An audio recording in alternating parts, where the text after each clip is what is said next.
on avanenud tore võimalus rääkida natukene 3 üksteisest erinevast kellarihmast. No, see siin on selline klassikaline rihm muidu, aga natukene toekamast nahast, sest et see kellakorpus ise on natukene raskem võrreldes näiteks võib-olla selle väikse kellaga seal. Mitte palju jämedamast nahast, aga piisavalt, et ta seda kella ilusasti hoiaks. Võt siuke. Nii, teine on siuke lõbus kell.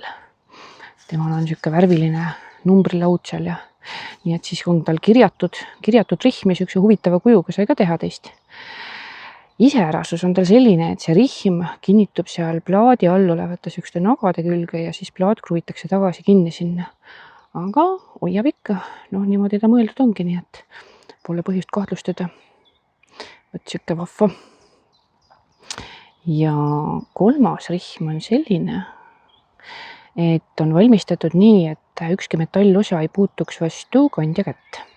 Sellepärast on tal siis siin all ka pandla all selline kihtnahka.